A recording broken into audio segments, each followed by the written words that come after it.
یا ایھا النبی جاہد الکفار والمنافقین، ان کفار کے خلاف تو جہاد ہو ہی رہا ہے، مسلسل ہو رہا ہے، 10 سال سے ہو رہا ہے،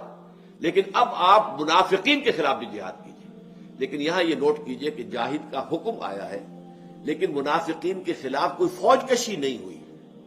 کوئی منافق قتل نہیں کیا گیا، تو یہاں جہاد کے معنی قتال کے نہیں ہے، یعنی ان کے خلاف جد و جہد، ان کے خلاف سٹرگل، ان کو دبانا، ان کو اور کچھ سزائیں دینا۔ چنانچہ یہی بات ہے کہ جب غزوہ تبوک سے واپس حضور آئے ہیں، اور وہ جو عام طور پر ایک حدیث بیان ہوتی ہے کہ رجعنا من الجہاد الاصغر الى الجہاد الاکبر، تو یہ حدیث ہے یا نہیں میں اس سے بحث نہیں کرتا، لیکن اگر یہ حدیث ہے تو اس کا مفہوم کیا تھا کہ کفار سے جنگ کرنا یہ تو جہاد اصغر تھا، اس لیے کہ ظاہر بات ہے وہ کافر ہے، اس سے ہمیں لڑنا ہی لڑنا ہے، لیکن یہ جو مسلمان ہیں، مسلمان ہونے کے اپنے اندر جو ہے وہ انہوں نے ڈھال لے رکھی ہے اپنی جان اور مال کے بچاؤ کے لیے، تو ان کے خلاف اب جہاد جو ہمیں کرنا ہے وہ جہاد اکبر ہے، کیونکہ اس میں قبائلی عصبیتوں کے بھی ابھر آنے کا اندیشہ موجود ہے کہ مسلمانوں کے اپنے اندر وہ قبائلی عصبیت ابھر آئے، تو یہ جہاد اکبر ہوگا۔ اور آپ نے پھر تبوک سے واپسی کے فوراً بعد آ کر وہ جو مسجد بنائی تھی انہوں نے، مسجد زرار، سورہ توبہ میں اس کا ذکر موجود ہے، وہ منافقین نے اپنے لیے ایک اڈا بنایا تھا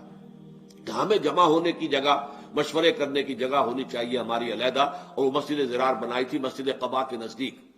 تو اللہ تعالیٰ نے حکم دے دیا حضور کو آپ اس میں ہرگز نہ جائیں، نہ کھڑے ہوں، اور حضور نے واپس آ کر پھر اس مسجد کو جلا دیا، مسجد کو جلایا، یعنی کہنے کو وہ مسجد تھی لیکن وہ مسجد نہیں تھی بلکہ وہ فتنے کا مرکز بنایا گیا تھا۔ تو یہاں حضور کو خاص طور پر حکم جو دیا جا رہا ہے، کفار کا ذکر تو ویسے ہی آ گیا، جیسے پہلی آیت میں نے کہا تھا یوم لا یخزی اللہ النبی والذین آمنوا معہ، تو اس میں حضور کا ذکر یا نبی کا ذکر تو ایسے ہی ہے، برسبیل تذکرہ ہے، اصل ذکر تو اہل ایمان کا ہے نا۔ اللہ تعالیٰ ان کو رسوا نہیں کرے گا قیامت کے دن، نورہم یسعی بین ایدیہم وبایمانہم یقولون ربنا اتمم لنا نورنا واغفر لنا انک علی کل شیء قدیر۔ اسی طرح یہاں فرمایا جاہد الکفار، کفار کے ساتھ تو جہاد کا قتال ہوتا رہا، لیکن اصل مسئلہ جو تھا اس میں ایمفیسس جو ہے والمنافقین،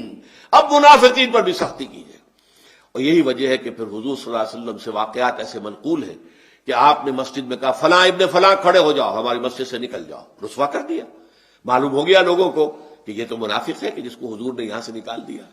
تو 25-30 آدمی ایسے تھے کہ جن کو اس طریقے سے آپ نے نام بنام پھر جو ہے ان کا پردہ چاک کیا، ان کے نفاق کا اور نکال دیا، تاکہ سب کو معلوم ہو جائے کہ یہ منافق تھے، اور ان کا مرکز جو انہوں نے بنایا تھا اسے جلا دیا۔ تو یا ایھا النبی جاہد الکفار والمنافقین واغلظ علیہم،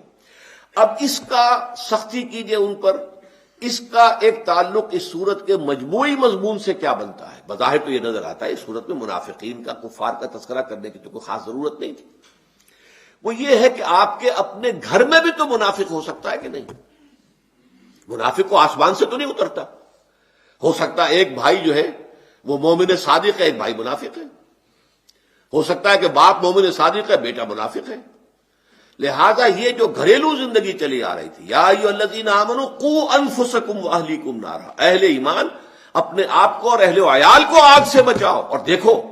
تمہارے اپنے اہل و عیال میں کہیں کوئی منافق تو نہیں ہے،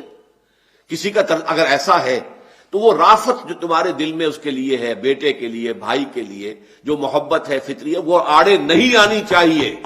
حدود خداوندی اور دین کے معاملے میں تمہیں سختی کرنی چاہیے،